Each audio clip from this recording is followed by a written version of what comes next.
Mūsu turpmākā daļa būs diskusija, kurā vismaz daļu no šiem jautājumiem mēs varēsim arī diskutēt, arī dalībniekiem diskusijas, arī jūs aicināsim piedalīties diskusijā. Es aicināšu priekšā mūsu diskusijas dalībniekus, kurā mēs runāsim par tēmu, kas strādā un kas nestrādā krīzē. Tā es aicināšu Vitu Narnīcku valsts zemes dienesta ģenerāldirektoru. Aplausu studijā. Man ko tikai viena roka, jums būs jāpalīdz visu konferences laikā man ar šo.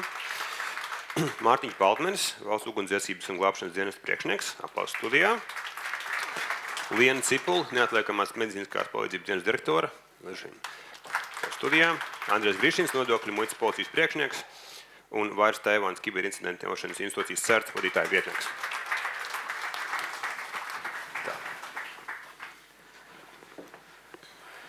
Tā, kolēģi, drošības pēc mums ir apmēram 45 minūtes mazliet vairāk.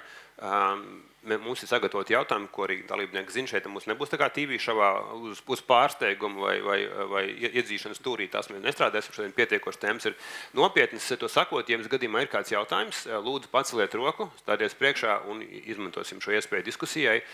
Protams, ja, informācijas laikmetā lielākā vērtība ir tas, ka mēs izmantojam saprātu, informāciju un zināšanas piezemējumu, kā mēs sākam sociāli zinātnes dati, pats par sevi neko nestāst. Tev nepieciešams saprāst, lai datus lasīt, saprast, pateikt, kas īsti neīsti. Nu, lūk, kolēģi, tātad sāksim varbūt uzreiz pie tēmas. Kāda veida datus jūs izmantojat savā ikdienā? Jautājums 1, jautājums 2. Ja kāda no šīm komponentēm pazustu vai nebūtu pieejama, kā mainīt šo pakalpojumu nodrošinājumus mūsu iedzīvotājiem? Tāks varbūt ar varu jūs puses. Nu, tā kā Kiberdrošības centrs un CERT.LV strādā ar kiberdrošības lietām, tad pamatdati ir drošības telemetrija par notikumiem uz datorsistēmām, un tas noteikti ir saistīts arī ar visu klātesošo iestāžu datorsistēmām, un ne tikai. Tāpat arī tā saucamā datu bagātināšana, jeb angļu valodā enrichment process ir svarīgs, un tas arī kiberincidentu izmeklēšanā var nonākt līdz pat kadastra datiem, ja reiz mēs par šo tēmu runājam.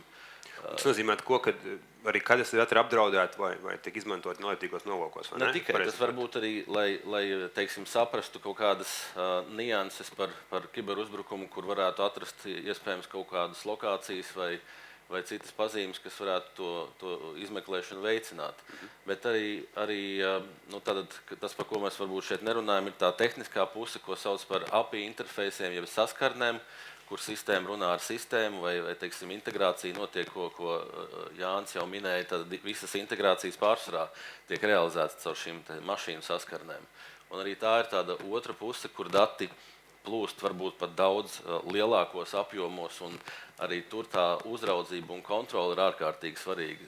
Ir vairāki incidenti arī Latvijā bijuši, kur tātad šis te partneris, jeb cita iestāde, kura tiek integrēta piekļuvē pie datiem vienā vai otrā iestādē, tad varbūt nav pietiekami uzmanīgi attiekusies pret šo te integrācijas procesu, ja, un tad padara šos datus pieejamus trešām pusēm. Sanāk, kad, pieņemsim, ja mēs hipotētiski apskatītu arī kadastra situāciju, tad, ja es esmu kadastra partneris un piekļūstu pie šiem te API interfejsiem un šo savu piekļuvi nesargāju, tikpat cītīgi, kā to sargā kadastrs, es padaru kadastru faktiski ievainojumu. Dosim piemēru, lai gadījumā mēs esam vienas lapas, ģimene ir automašīna, atslēgas ir pie šoferīša, bet otrs atslēgas ir paņēmis 9-gadīgais Pēterīts, un viņš ir atslēdzis mašīnu vaļā, atslēdzis durvis vaļā un aizgājis uz Maksimu pēc Skitlas. Jā, līdzīgs piemērs. Un tad, ja pat tētis ir bijis atbildīgs, tad Pēterīts ir padarījis situāciju pietiekoši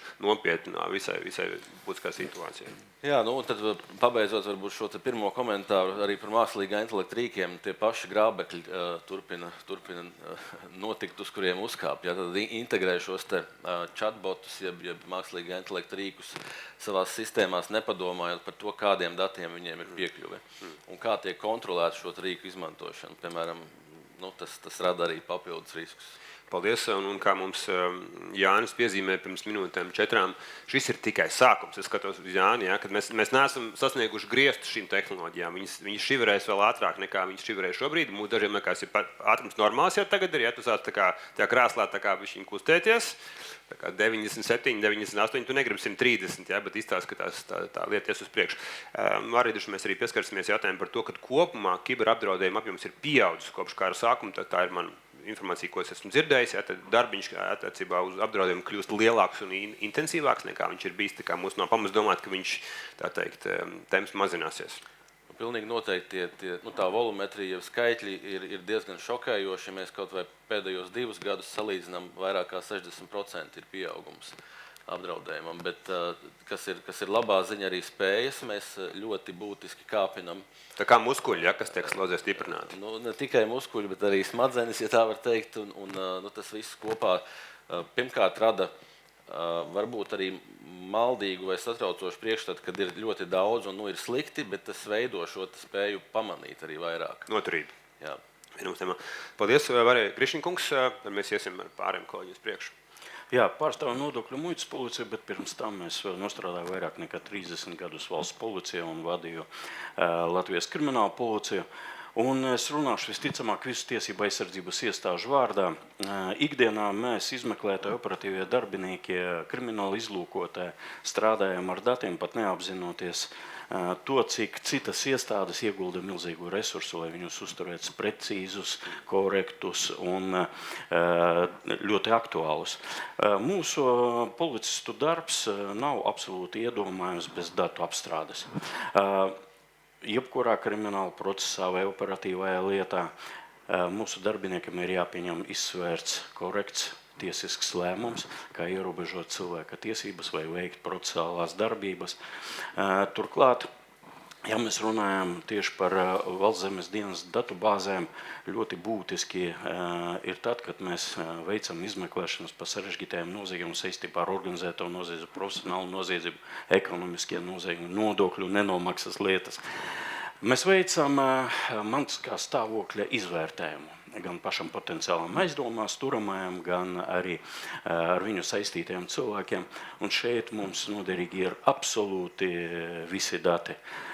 Policisti mēdz tā teikt, jo vairāk datu, jo vairāk ziņu, tad jo vairāk iespējas, kur mums rakt un izdarīt kaut kādus noteiktos secinājumus.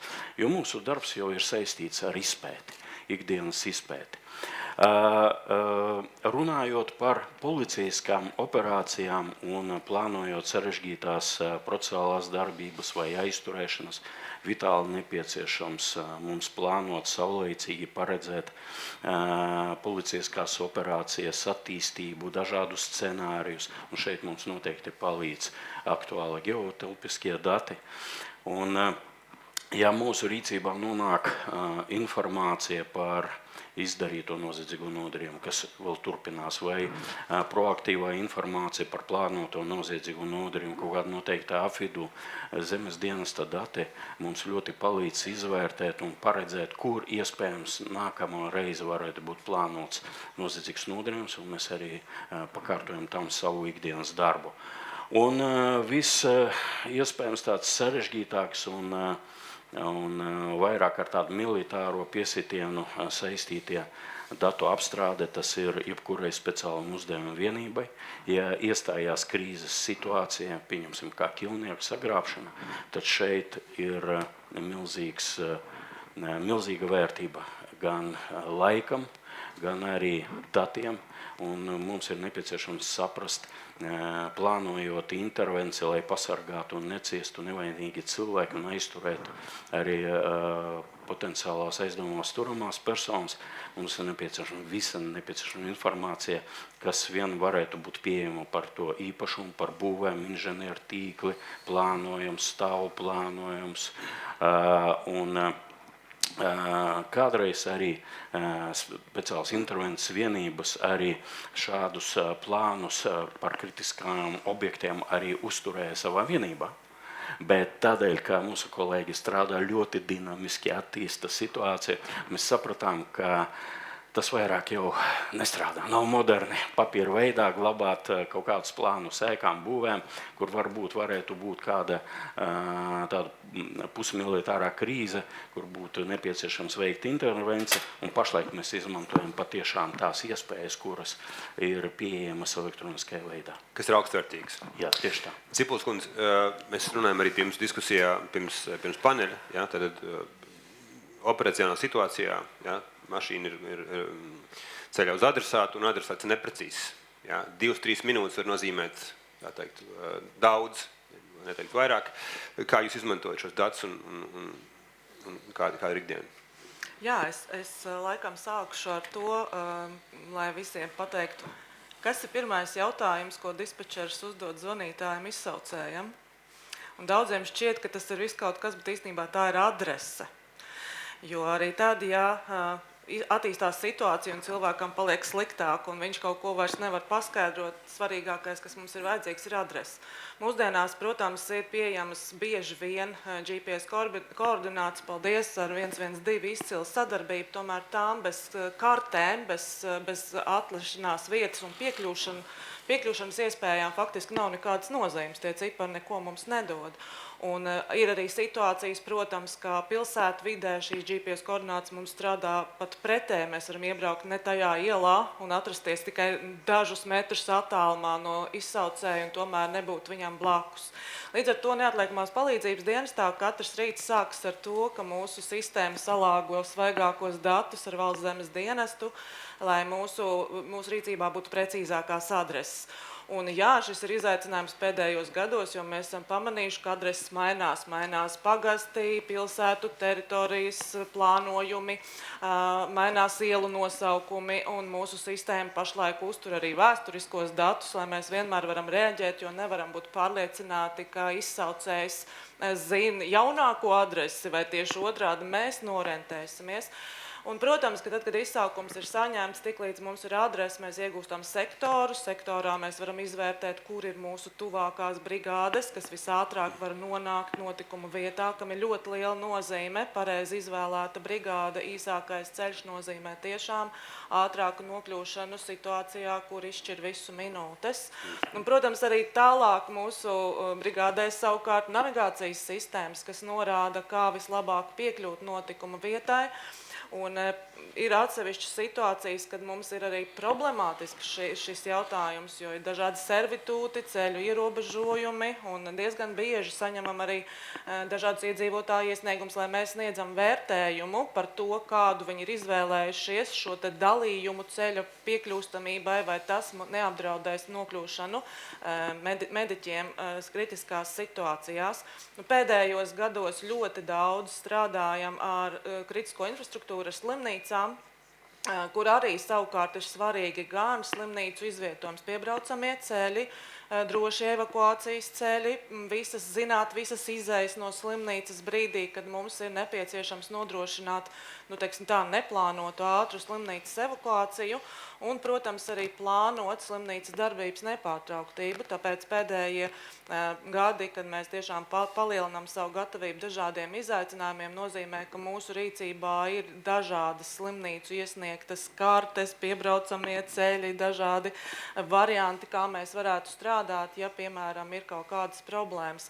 Tā kā, jā, dati ir mūsu absolūta ikdiena, un par mākslīgo intelektu runājot arī tas pēdējos gados pavada mūsu dispečera lēmums un savā kopā izsaukumu motīvu adresi un tālākos notikumus.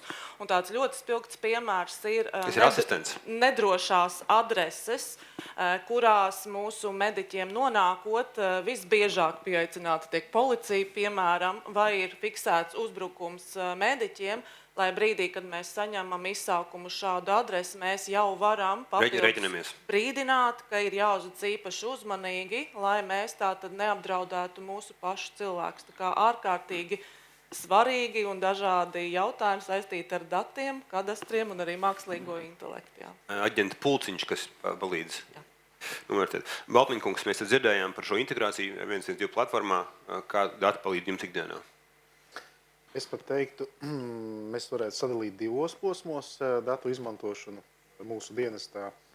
Viens posms ir plānošanas posms un tāds preventīvo pasākumu īstenošana, jo, piemēram, mēs izmantojam Valstszemes dienesta datus, lai iegūtu informāciju par to, kāds ir lietošanas veids būvē, kad mēs ejam, piemēram, pārbaudīt ugunsdrošības prasības konkrētā būvē.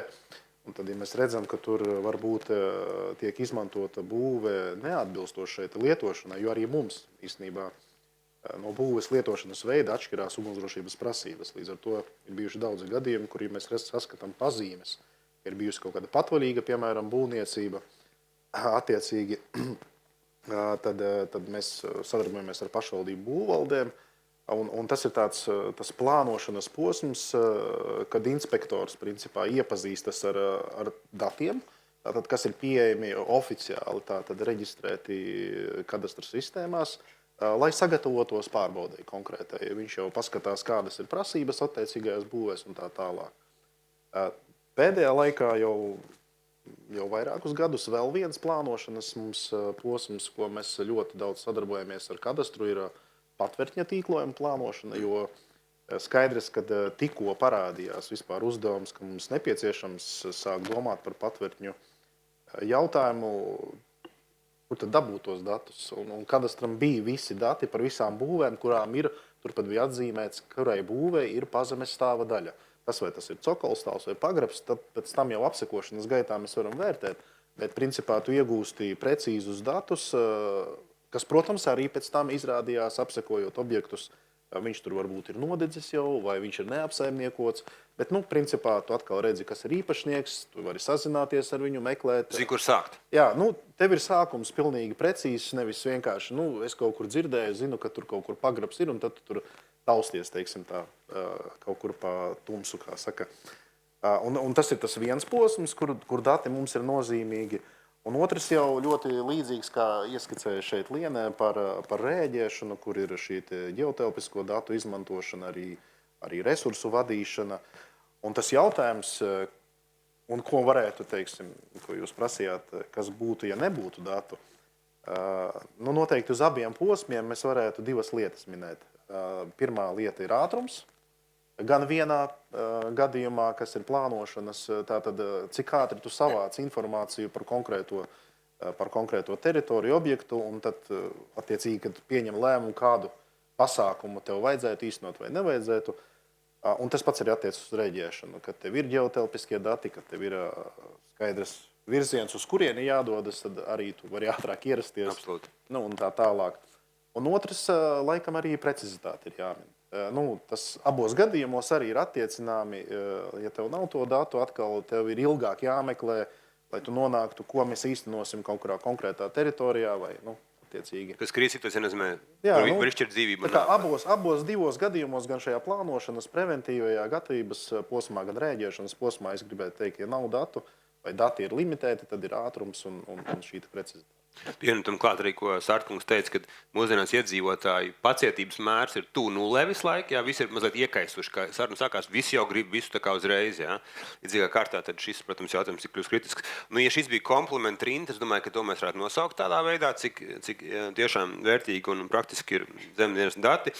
Kas notiekās, ja dažas no šīs informācijas kļūst apdraudēt, ko mēs darām, kas ir pieejams, kas nav pieejams, cik ievainojami ir šī mūsu tāda sistēma, ka viņa izmanto arī nelāgiem nolūkiem. Jā, protams, es varbūt sākšu atbildi tāda ļoti filozofiski. Drošības nekad nav pa daudz, un tas ir katru dienu darīšana un plānošana. Kas attiecas uz Valstszemes dienesta datiem un sistēmām, mēs varbūt sāksim primāri ar datiem. Mēs visu savus datus esam sadalījuši, es teikšu, tādos 3 redzamos un 1/4 neredzamo.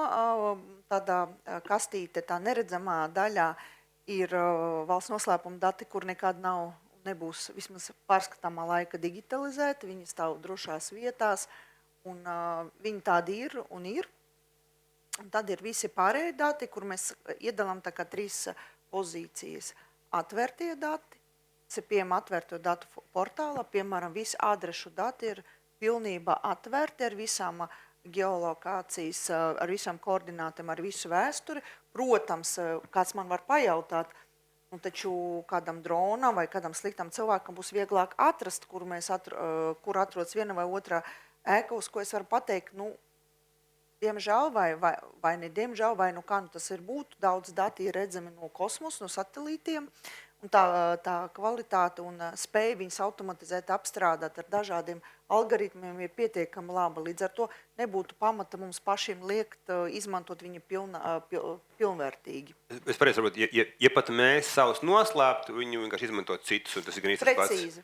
Precīzi. Ir tādi dati, kur ir pieejami, un kur kādreiz arī varbūt bija nodrukāti kartēs, arī tehnoloģija kā vecās papīrkartes digitalizēta, kur ir dažbrīd bija ļoti precīzi. Mūsdienas ir diezgan labas, vai ne? Un, protams, ja mēs, piemēram, to spētu sakombinēt ar mākslīga intelekta agentiem un kopā ar satelīta datiem apstrādāt, jebkuras ēkas adresi būtu ļoti vienkārši izskaitļot ar tādām lietām. Arī pats Valsts zemes dienas izmanto tādus algoritmus, lai pārliecinātos, ka mums, piemēram, visi ēkas atrodas pareizās koordinātas un tā tālāk. Tā kā mēs paši to esam izmēģinājuši ar pilnībā atverta koda agentiem, tā, ka, ja tas mums sanāca ne baigi lieliem profesionāļiem, tad tiem ļauniem cilvēkiem tas sanāktu vēl arvien labāk un precīzāk. Līdz ar to mums ir viena liela daļa, kur man daudz saka, nē, nav jāzina, kur atrodas Adažu poligons, es ļoti atvainojos. Viņš ir redzams no kosmosa ļoti labi, viņu nevar noslēpt tādā veidā. Protams, cits jautājums, ka par to Adažu poligonu arī tajā pašā kadastrā datos, arī par citām kritiskām infrastruktūras lietām ir citi dati, kuri tāpat tās ir diezgan iegūstami, bet, tiksim, bez kadastra, bet tomēr jau tur vajag krietni vairāk saspringt. To mēs saucam tā, viņi ir publiski zināmām personām. Ko tas nozīmē? Tas nozīmē to, ka jūs varat piekļūt datiem, bet jums jāautorizējas. Respektīvi jāpasaka, kas jūs ir, lai, ja kaut kas notiek, mēs spētu izsekot un saprast, kur... Tā ir autentifikācija, jā? Kas ir klauvētājs pie durvīm? Jā, kas ir klauvētājs? Ja kaut kas notiek, tad mēs varam saprast, kurš ir skatījies, un tad arī meklēt to vajo punktu. Jo skaits, ka es vēlreiz saku, piemēram, stāvu skaits, joprojām tie paši Google Maps, satelītā, tas viss pasaulē ir diezgan caurspītīgi pateicoties tehnoloģiem. Un ir trešā daļa, kuru mēs rādām tikai īpašniekiem, iestādēm un tādiem organizācijām, kur mums ir piekrituši drošības dienas, ka viņam drīkst rādīt datus. Tas ir dati par pazemēm, par dažādu veidu ūdensvadiem, kanalizācijām, tā tālāk. Tie dati gan ir valsti pieejami, viņi ir pieejami visām lēmumu pieņēmējiem, kurām ir dots likumā tvērums, un viņi uzskatīt, ka viņi ir jābūt pieejamiem, bet pārējiem tikai pēc tā, kad mēs pārliecināmies, ka mēs zinām, ka tev tiešām to vajag, tas ir vajadzībām. Šitā pieeja būtu diezgan pretrunā ar to, ko parasti mums nosaka atvērto datu direktīvu un regulas Eiropas Savienības. Un kā jūs to reaģē, ka mēs sakam, ka mēs to zvaigznīti tomēr pieliekam un sakam, ka šeit, tā teikt, ir ieeja tikai ar atļaujām? Pagaidām Valsts zemes dienas precīzi nav saņēmis nevienu iebildumu par šādu pieeju. Pie tam jāsaka tā, ka mēs šādu pieeju sākam kultivēt 2022. gadā, kad mēs atvēram savus datus. Un toreiz mums vēl nebija visi normatīvi akti pieejami. Es ļoti atvainojos, sanāca bišķiņ tādu pieņemt drosmīgus lēmumus, bet mēs arī diskutējam ar drošības speciālistiem, ar aizsardzības ministrijas speciālistiem. Mēs esam sapratuši, ja kāds sāks interesēties un sāks baigi iebildumu. Un ko viņi saka? Viņi saka, tas ir ok? Jā, protams, tas viss risku izvērtēšana, datu slēpšanas koncepts, viņš tika radīts tādā palielā darba grupa. Es saprotu, ka darba grupām ir slikta konotācija kopuma, bet šī, manuprāt, bija ļoti vērtīga, tāpēc, ka bija sanākuši visdažādāk veidu speciālisti, ieskaitot arī datu entuziasti, kuru mums bija ļoti liels paliks pastāstīt, ko tāpat var dabūt, ja mēs pat tos noslēpsim. Viņi saka, bet kāpēc jūs to gribat slēpt? Jo sakotnē drošības cilvēkiem gribēs visu noslēpt. Datu entuziasti saka, hei, redz, es tev tūlīt parādīšu 10 minūtes, es viņus dabūšu. Priekš kā mēs viņus slēpjam, priekš kā mēs sevi ierobežam. Tas kaut kā maksāja noslēpt, vai ne? Tas maksā noslēpt. Un redz atslēgas turēt. Tas maksā, tas ir viena lieta, bet jāsaprot tā, ka ja mēs kaut ko, ierobežojam to datu pieejamību, tas nozīmē kaut kādās ekonomiskās aktivitātēs, kaut kādās netik īpašās sadarbības partneri, kas mums šeit klātesošie. Viņam ļoti grūti nokļūst pie tiem datiem, bet viena no Latvijas noturības iespējām slēpjas tanī, ka mums Latvijā ir spēcīga ekonomika, ir spēcīgi pārvaldības procesi, spēcīgs cilvēks, privātais sektors, un viņiem tie dati, lai specināties, ir ārkārtīgi vajadzīgi. Līdz ar to te vienmēr ir tāda nosvēršana, kas ir svarīgāk, aizsardzība vai attīstība, jo, ja mēs esam attīstīti, tad mēs arī esam aizsargātāki. Un tas ir tāds, kas ir pirmais, vista vai ola, un kā es saku, šī diskusija nekad nebeigsies, viņa visu laiku jāturpina. Sartungs mums tādu vieglu cimdu pameta, ko mēs saukšu par datu integrācijas jautājumiem, ja? Un tā arī mūsu ģenerāla mēģinājumā diskusijas bija par to, ka ir pašvaldības, kuras ir vairākas adreses, vairāk numuri, ja? Un tad, kad tev ir jābrauc, tad tu ej tā teikt zīlē, kur tu brauc un kur tas var maksāt dārgi, burtiski, kurā vārdu nozīmē. Kā mums iet ar šo datu tīrību, akurātumu, precizitāti, datu apjoms pieaug nepārtraukt, viņam strādā nepieciešami, iedzīvotāji arī kļūst nepacietīgi. Mums ir kur augt, es saprotu. Jebkurā informācija un dati, ar šodienas acīm varbūt viņi precīzi un pareizi un kvalitatīvi, ar rītdienas acīm tur nebūs kaut kas labi. Tas ir normāli, tas ir punkts numur 1. Punkts numur 2, neapšaubam arī notiek tās lietas, ko arī pieminēja Carta kungs, tas ir datu apzināta vai neapzināta sabojāšana, un tad mums arī jāspēj to saprast. Un tāpēc mēs kā Valstszemes dienas mums visu mūžu, mēs esam viena no retiem valsts reģistriem, kur ir vesels departaments, kur strādā ar datu kvalitāti. Un uz jautājumu, vai jūs visu savu darbu plānu esat izpildījuši, saka, mēs redzam vēl 10 vietas, kur mums vajadzētu vēl pastrādāt, tas ir nemitīgs darbs. Bet mums pašreizē ir ļoti liela palīdzība īstenībā pilsoniskā sabiedrība. Un, lai ko citi saka, mums ir Latvija ļoti daudz brīnišķīgu cilvēku, piemēram, datu entuziasti, jo caur datu atvēršanu mēs esam panākuši to, ka tīpaši adrešu jomā mums tas ļoti notiek. Datu entuziasti nāk, viņi atrod kļūdas, viņi zina, kā mums ir nodibināta viņam kontakti, viņi starp citu sadarbojas ar viņiem, mēs esam atklājuši efektīgāks arī datu kvalitātes algoritmus, tas arī paldies vēlreiz tiem, kas to darījuši.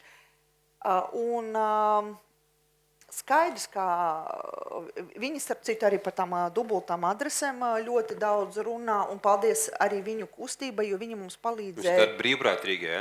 Tas ir brīvprātīgi, jā. Brīvprātīgi cilvēki, kuriem tie dati vajadzīgi varbūt saviem nolūkiem, varbūt arī saviem biznesa nolūkiem, bet bieži vien viņi mums ir palīgi, jo mums arī bijušas, neslēpšu, bijuši tādi pašvaldības, kur nebija baigi atsaucīgs kartot viensētu nosaukumu, tas ir izcila lieta. Tad pateicoties tam, ka tie dati atklāti, kā cilvēki saka, hei, vajag sakārtot. Mums šī situācija uzlabojās, bet šī mirkli mums arī ļoti svarīgi arī panākt arī nekustam īpašumu īpašnieku saprašanos, jo mēs esam saskarušies, ne mēs vairāk, protams, pašvaldības, jo tas pašvaldības lēmums, ar tādu situāciju, ka viensēts īpašnieks saka, es nepiekrītu nomainīt viensēts nosaukumu, jo mēs te 300 gadus tā dzīvojuši.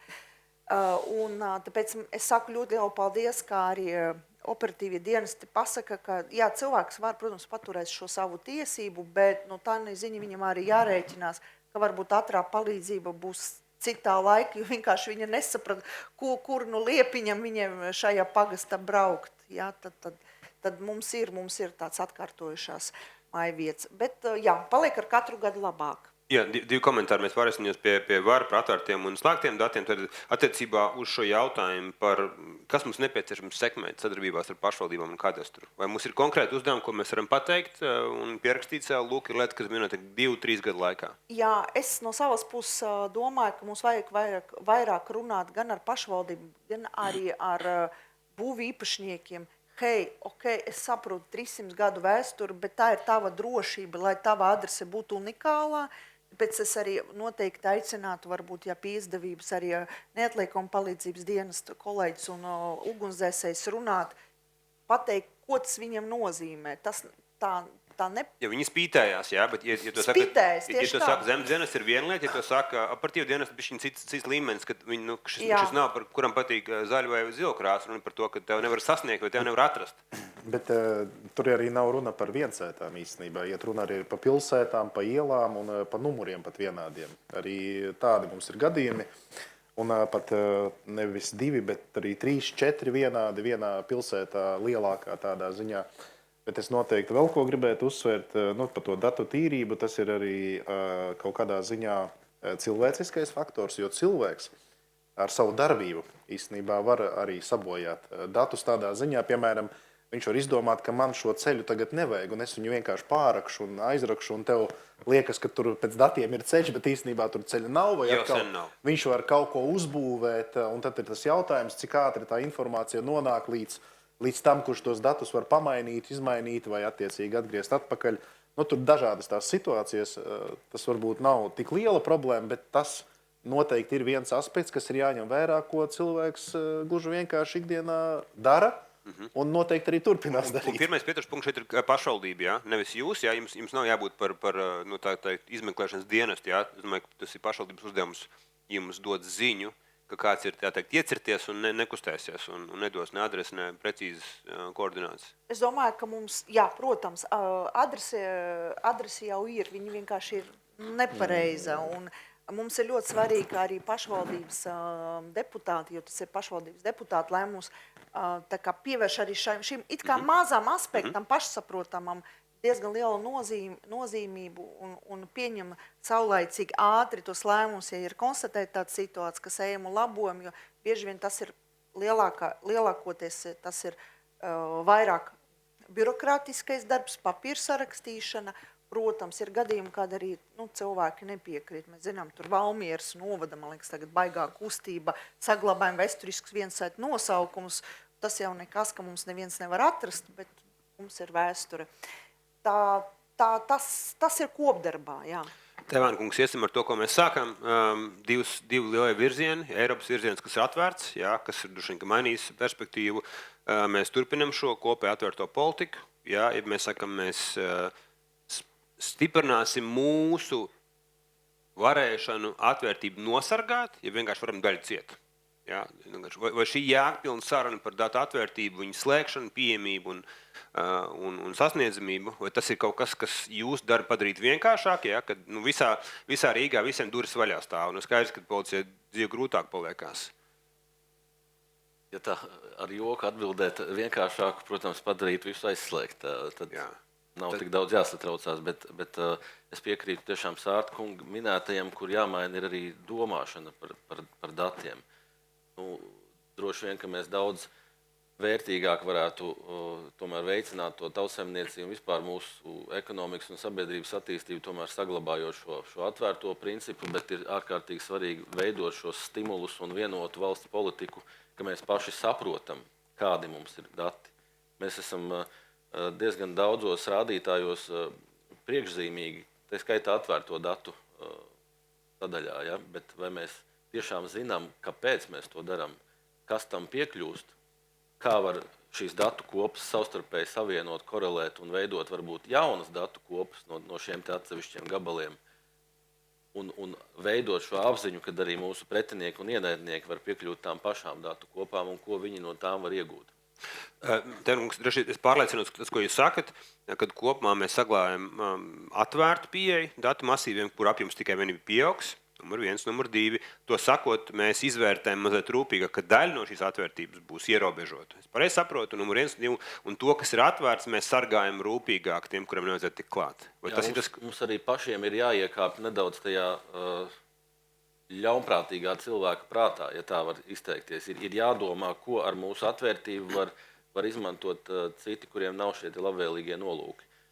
Bet turpināt šo atvērtību, lai mēs paši arī gūtu šo attīstības iespēju ar vien tālāk. Es iedošu dažus piemērus. Jā, lai mēs varam uztvert, varbūt kāds iztās praksē. Jā, mēs esam gan runājuši ar Latvijas ģeotelpiskās informācijas aģentūru savulaik, gan ar Latvijas valsts ceļu pārstāvjiem, gan citām organizācijām, kur mēs esam pieraduši, kad ir kvalitatīvas kartes, varbūt pat daudz labākas nekā Google Maps un citur. Ir arī dažādi skenējuma līmeņi par augstumiem, reliefiem un tā tālāk.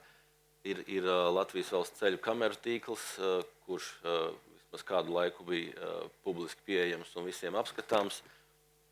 Ir mūsu mobilās ierīces. Katra mūsu jaunā mašīna, automašīna ir mobilā ierīce ar Datorziņiem.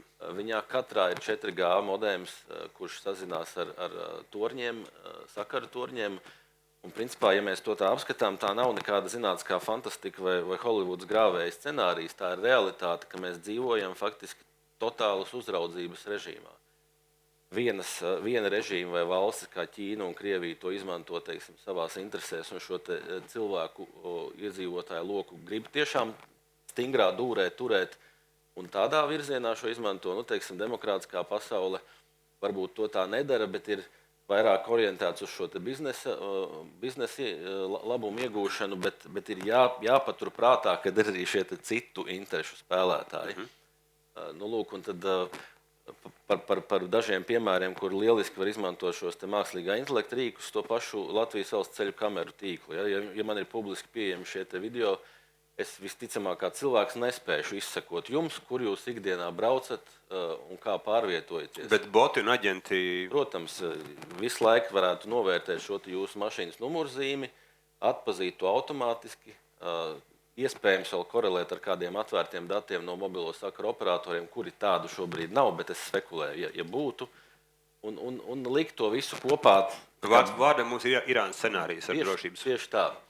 Tad vēl kāda fotografija no sociālā tīkla un tā cross-korelācija saucamā tiem datiem mūs aizved precīzi līdz tam individam. Mums ir James Bonds realitātā, jā.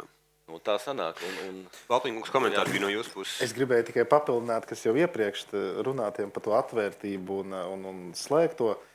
Mums ir tāda Eiropas Savienībā Kopernikus satelīta sistēma. Viņi ir domāti speciāli, lai mēs viņu aktivizētu, kad ir katastrofas. Un tas, ko šobrīd jūs jebkurš varat ierakstīt, jebkurā tīmekļa vietnē, Kopernikus, piemēram, Storm Latvija 2024 gadi, jūs iegūsiet mūsu iezīmētajā teritorijā, kas bija Rīga, Balska, Jelgava, tur praktiski kopā dzīvo 860 000 iedzīvotāju. Metropoli, ja?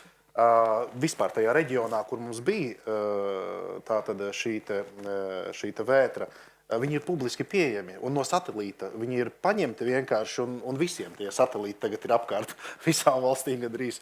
Es domāju, arī ienaidnieku valstiem vai tie, kuri grib tur kaut ko ļaunprātīgi izdarīt.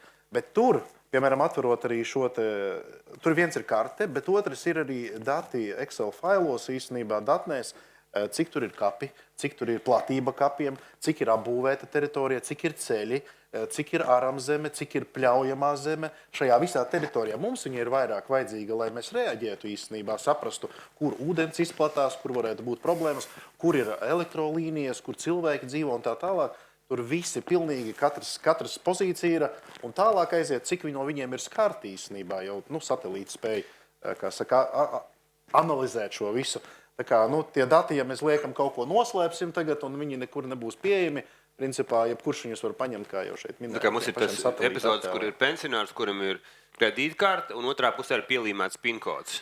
Ja, tu atrod to no maciņa, ja, un tu vienkārši vari izšifrēt pa visiem kontiem vienā bankā, otrā bankā uzkrājumu. Mēs esam uzservējuši potenciāliem ienaidniekiem. Es protams, tagad šo spekulēju, ja, tā teikt, mazliet, man kāds iebildīs, ja, bet vai ir tā, ka mēs esam uzservējuši, kur stāv atslēga, ja, kur viņi karājās, uz kur pusi jāgriež, kur atslēdziņu nāc un ņem, kas tev ar vainpēcības. Vai šobrīd pilnīgi tā teikt, šo situāciju padara absurdi, ja mēs esam uz tavā ziņā, ja, aicinājums būt piesardzīgiem ar datiem, kas ir pieejami, kļūst izaicinoši, ņemot vērā, ka daļa ir pieejama citās vietnēs, kuras mēs tērējam naudu, līdzekļus, enerģiju kaut ko ierobežojot, un savukārt citās durvīs viņi ir pietiekoši pieejami.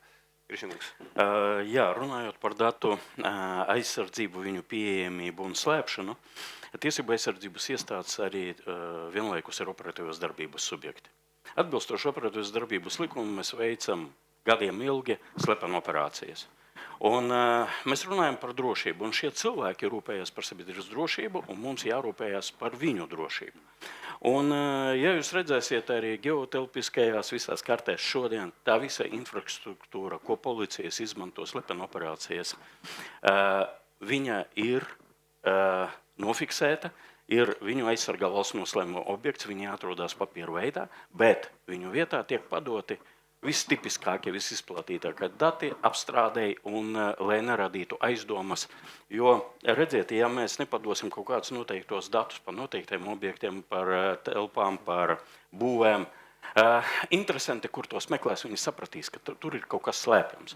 Tātad, jā, ir jāatzīst, ka tehnoloģija attīstība ar katru dienu, datoru apstrāde, mākslīgā intelekta ienākšana, ka ar katru dienu sarežģīja arvien vairāk un vairāk mūsu operatīvo darbu, un mēs par savu drošību, par savu kolēģu drošību ikdienā domājam arvien vairāk, un tieši arī ikdienā pielietojam tās metodas, par ko arī Sārta kungs teica, ka mēs grozam tos datus, padodam viņus kā legālos un sekojam līdzi tiem interesantiem, kuri varbūt izraisa interesi, un tad mēs jau vērtējam savu ievainojamību un varbūt mainam savu politiku un lokācijas vietas.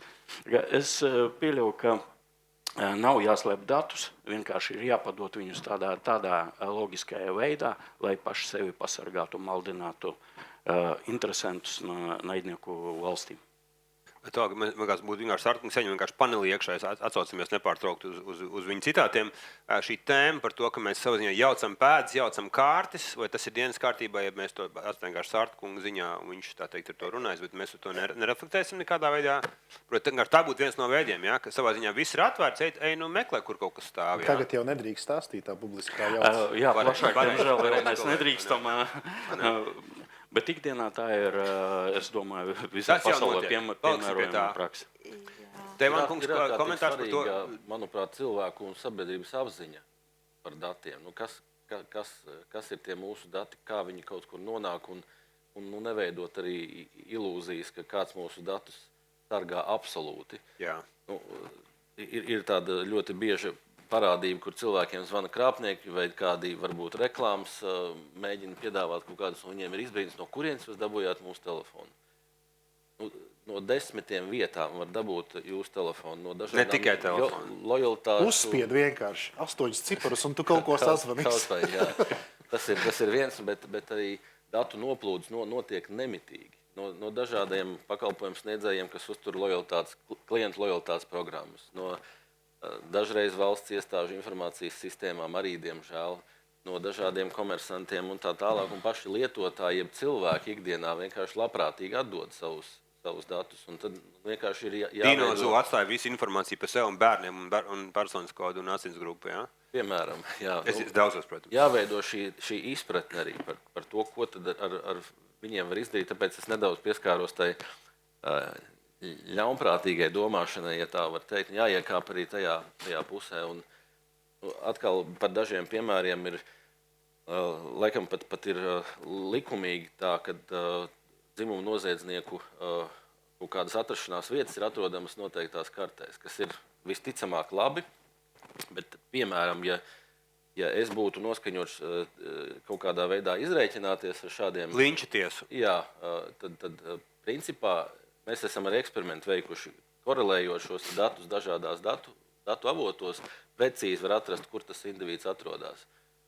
Es tagad neaģitēju, ka tāda ir jāizstāv, jo tie ir noziedznieki, bet vienkārši piemērs. Un arī līdzīgi varētu pagriezt savādāk. Pieņemsim, ja būtu atrodama informācija par invalīdiem vai aprūpējumiem cilvēkiem vai veciem cilvēkiem, kur viņi dzīvo, kādi ir viņu īpašumi un tā tālāk. Atkal noziedznieki varētu plānot kaut kādas uzrunas, tad pārliecināt šīs sabiedrības grupas būtu vienkāršāk, piemēram, ka mēs tagad kaut ko darīsim kopā un jūs pārrakstat īpašumu. Tie tādi varbūt šķietam pat utopisks scenāriji, bet es domāju, ka policijas pārstāvi ne ar to vien ir saskārušies ikdienā. Un tāpēc ir svarīgi tiešām, kā Sārta kungs teica, arī domāt par viņiem ne tikai kā viņus atvērt, bet kā viņus pašiem efektīvi izmantot, jo mēs vairāk viņus mēģināsim efektīvi izmantot un sapratīsim, kas par mums un mums apkārt esošajām lietām ir pieejams tiešsaistē, jo mēs labāk sapratīsim, kur ir mūsu ievainojamības arī ar šiem datiem un ne tikai izmantosim viņus, teiksim, savā labumā.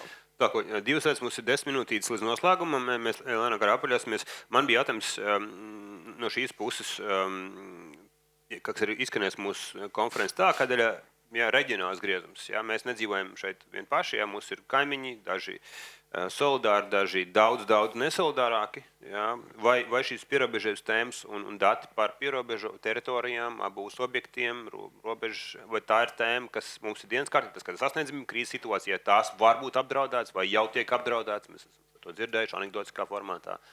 Daži vairs ne tikai anekdotiskā formātā. Kā šī pierobežu sadarbība notiekās starp institūcijām, kas ir starp Latviju, Lietuvu, Igauniju, skaitā mūsu kaimiņš, kas ir uz austrumu pusi, vai tā ir dienas kārtības tēma, kurā mēs esam labā līmenī, mēs esam apdraudēti, mums ir skaidrība par to, datori akurāti, precīzi, pieejami?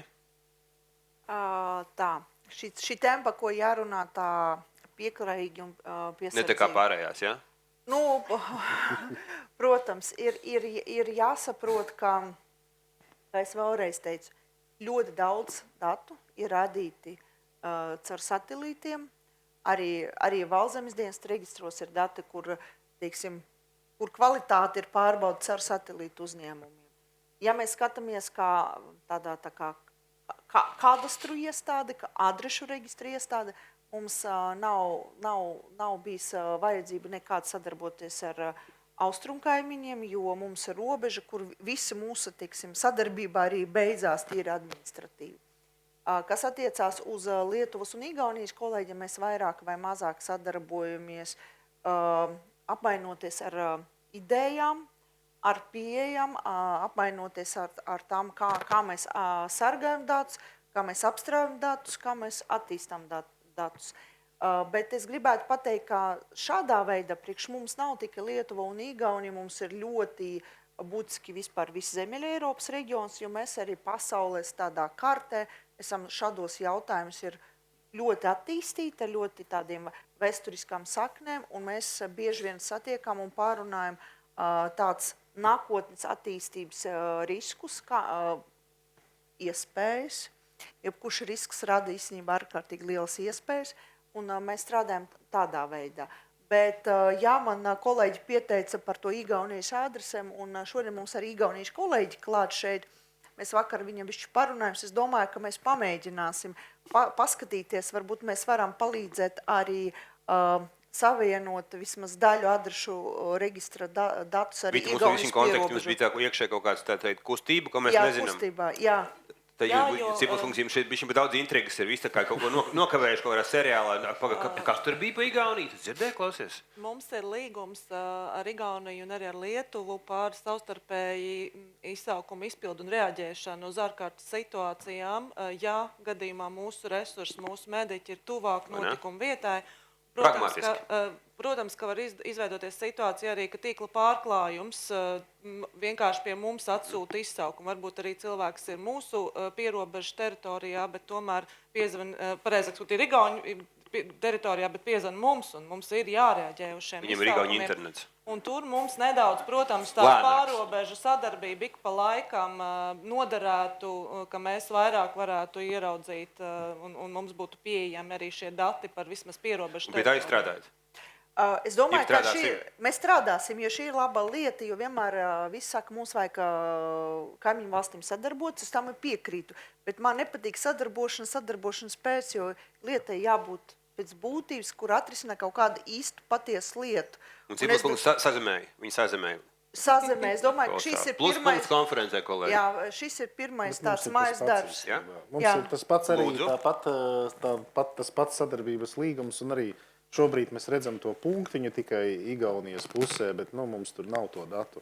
Un to pašu arī viņi, no kolēģiem viņi redz arī dūmus. Mēs tā kā īsti nē. Tā kā mums tomēr vajadzētu to varbūt kādu saucienu. Jā, šī ir tā atšķirība varbūt arī, jo patiešām ir situācijas, kur mēs lūdzam vienmēr, lai mums nāk pretī, kas arī saīsina laiku līdz pacientam un arī to meklēšanas laiku, bet ir situācijas, kad neviens pretī nenāk un patiks viss ir tumšs un kluss un mums ir jāatrod īstā vieta. Tas ir diezgan izaicinoši. Jā, mani jautājumu savā ziņā arī Cipelskundze motivē tas, ko jūs teicāt par slimnīcām. Ja? Jūs savā ziņā gan arī simulējat par to krīzes situāciju, kā mēs sasniegsim, kur mēs iesim, kur mēs iziesim, ja? Kurš stāvs, kurš durvis būs vaļā, cik būs caurlaidība. Pēc loģikas šie jautājumi ir savā ziņā arī pierobežā būtiski. Ja? Tātad, ja ir krīzes situācija, mēs viņai gatavojamies, tāpēc, ka viņi būs vienreizēji, un tad jābūt visiem gataviem līdzīgi, kā tev ir. Ja? apdraudējums tev zināt, kur stāv ugunsdzēsības aparāts vai ne līdzīgi, kā mēs sasniegsim. Un tad es domāju, ka šeit tā integrācijas ar sistēmām atkal, jā, mūsu ceļumaiz, kas mums ir dota, starp valstīm droši vien, ka būtu vēlama un vajadzīga, un lūk, ir praktiskais pielietojums. Es domāju, ka viņš mēs ir reiz gadā vai reiz 10 gados, bet mēs zināsim, ko darīt. Es domāju, tas notiek krietni biežāk. Es domāju, ka šis būs, šis būs pirmais praktiskais iznākums, ka mums visiem trim jāsasēžās, jāpaņem Valstszemes dienas zināšanas, kaimiņa birokrātijas, kur kas ir, un jāsaslēdz un jāizved. Vispārībā tā mēs varam Igaunijā atsaucīgi, nav pārāk atsaucīgi. Igaunija un principā arī lietuvieši ļoti atsaucīgi. Lietuvā tur ir bišķi tāda sarežģīta iestāžu funkcija sadarbība, bet mēs parasti spējam atrast kontaktus un jāsāk darīt. Un tad sanāks. Klausā, mums jau tikko ir divi mājas darbi iedot dienestam. Grišņkungs, vai ir kaut kas, ko jūs sakat, ja būtu Ziemassvētki atnākuši ātrāk, tuvajā 3-5 gados, un arī Tevāna kungs gatavojamies, ja mēs noslēdzam kolēģi mūsu paneli pakāpeniski, kas ir tās lietas, kuras mēs gribētu ieraudzīt notiekam? Jā, ir daudz labas lietas, man kā šis bija netipisks panelis, kur daudz labi ir izskanējis, un mēs varbūt par atu piesakām un uzslavējam dienestu, kurš strādā labi un ir iegūs arī reputāciju un atpazīstam Eiropā. Kas ir tās lietas, kas palīdzētu jums darīt savu labu operatīvāk, uzticamāk, atbildīgāk, līdz ar to iedzīvotājiem lielāka drošība ir, kas varētu būt, 3-5 gadu perspektīvā?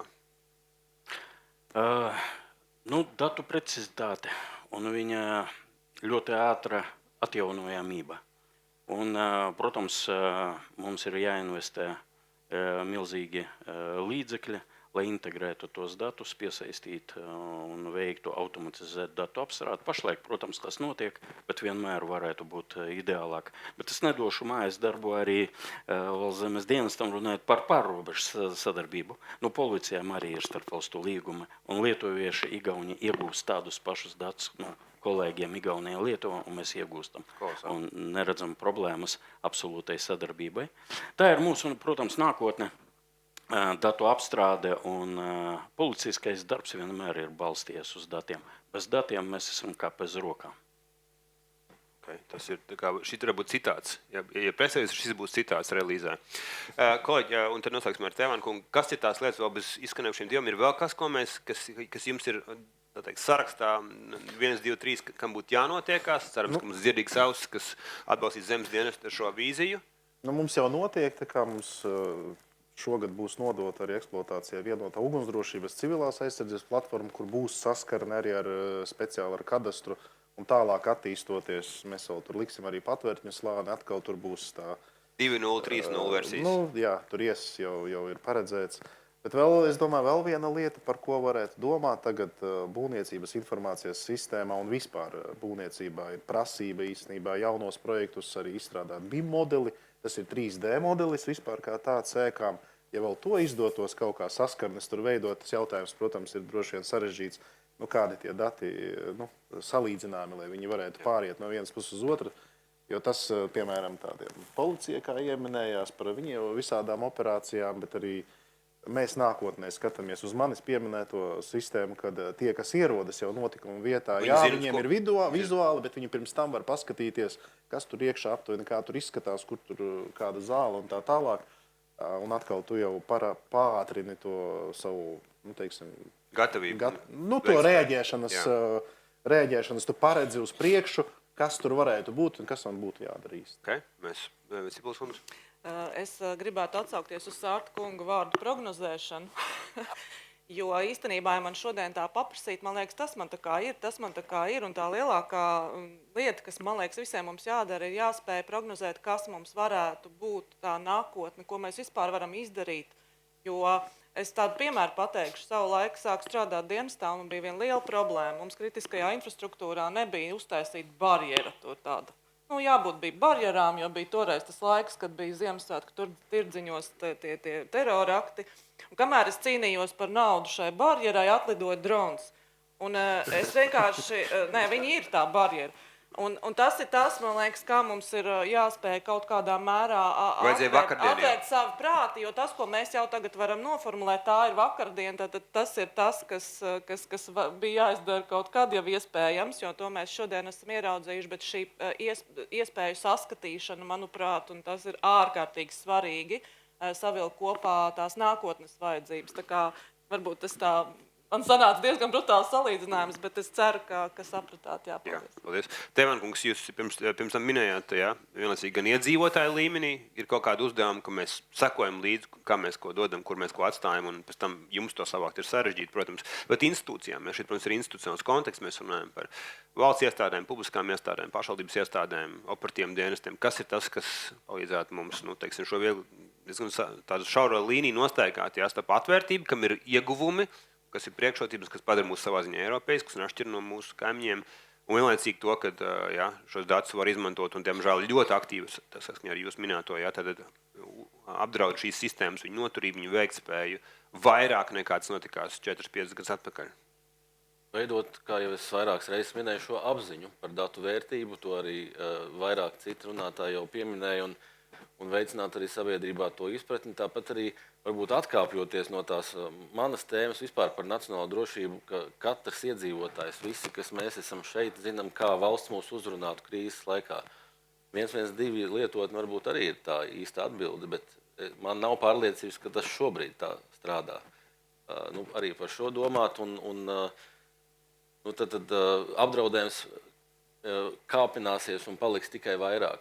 Mums ir ar to arī jāstrādā nevis baidoties un veidojot no sevis upuri, bet vienkārši ar to strādāt konstruktīvi un iegūt tieši labus rezultātus priekš sevis. Jā, es precizēšu, mums ir 1 minūtīte. Tevan kungs, mums bija kāds brīdis sabiedrībā, kad izskanēja teiksim, tāds kā apkopojums, ka tev ir nepieciešams 72 stundu soma. Ne visiem viņi bija, ne visi viņi gādā, viņi taisa, bet cilvēki prātā, tas tika pateikts, jā, pieaugušiem cilvēkiem, kam aus tas, lai dzird, kas būtu analogs attiecībā uz digitālo sfēru, un ja mēs varam to saviem izmantot, jā, kas ir tas, kas būtu institūcijām jāzina, vai mums ir kāds labs piemērs par institūcijām, kuram ir labi un vērtīgi dati, kas ir daļai pieejami, daļai varbūt ir slēgti, bet kā viņi viņus godprātīgi apsaimnieko un pārvalda, un varētu būt, etalons liels vārds, bet varētu būt kā labs piemērs, kam citi var sekot. Es par šo varētu vēl stundu runāt, bet es mēģināšu tā īsi, ja? Arī par pieejamību un nepārtrauktību ir ļoti daudz jādomā, un te ir daudz arī tāda neērtas atziņas, tā skaitā arī par klasificētas informācijas sistēmām, dienestu vajadzībām šobrīd viņa nav mobila, tas nav ok, tas nav krīzes situācijā lietojami. Tāpat arī, ja mēs skatāmies uz kaut kādām augstākās kategorijas informācijas sistēmām, kuras ārkārtīgi jāsargā, un viņas ir tikai Latvijā, tas nav ok. Ukrainas piemērs rāda šo problēmu. Okay. Un daudz kas cits, kas tieši jāskatās arī uz šo krīzes pārvarēšanu, mums ir jāņem vērā arī savu ģeogrāfiju. Ja mēs runājam hipotētiski par terminu frontes līnija, ja, paskatāmies uz Ukrainas karti un paskatāmies uz Baltijas valstīm. Paldies, kolēģi. Apkopojot minūtī no manas puses, pirmkārtām apdraudējuma skaits ir pieaudzis. Tas ir fakts, tas nav minējums, tas nav novērums, tā nav anekdote. Viņš ir pieaudzis, dati ir mūsdienās valūta. Tie, kas spēj viņus izmantot, tiek tālāk nekā tie, kas viņus nemāk izmantot. Tie ir kļūst par pasažieriem, nevis savas dzīves pilotiem. Numur 2, labā un priecīgā ziņa, kad valsts zemes dati ir kritiski un viņi tiek izmantot ikdienā un izmantot produktīvi, un mēs to novērtējam, ka pakalpojumi ir kļuvuši efektīvāki, viņiem ir kur augt, un tomēr tas ir vērtīgi. Numur 3, dienestam ir arī reputācija ārvalstīs, jā, ka mēs esam tālredzīgi un domājam nākotnē uz priekšu. Mums bija 2 mājas darbi, jā, par integrācijām, kas man liekas vērtīgi, ļoti praktiski un piezemēti, un visbeidzot katrs, jā, galā mēs esam dēls, vīrs, tēvs, draugs, darbinieks kaut kur, un mēs esam atbildīgi paši par to, kā mēs apsaimniekojam informāciju, kas raksturo vai mūsu dzīvesvietu, vai mūsu ciemu, vai mūsu kopienu, ar ko mums būtu jābūt atbildīgiem, ņemot vērā visu apstākļus, ko Sārtkungs mums laicīgi iezīmē. Jā. Situācija ir būtiski mainījusies, laiks mums, kad signāls pienāk arī mums galvās, mums jārīkojas atbildīgi. Paldies jums par laiku un uzmanību. Aplausus mūsu panelistiem.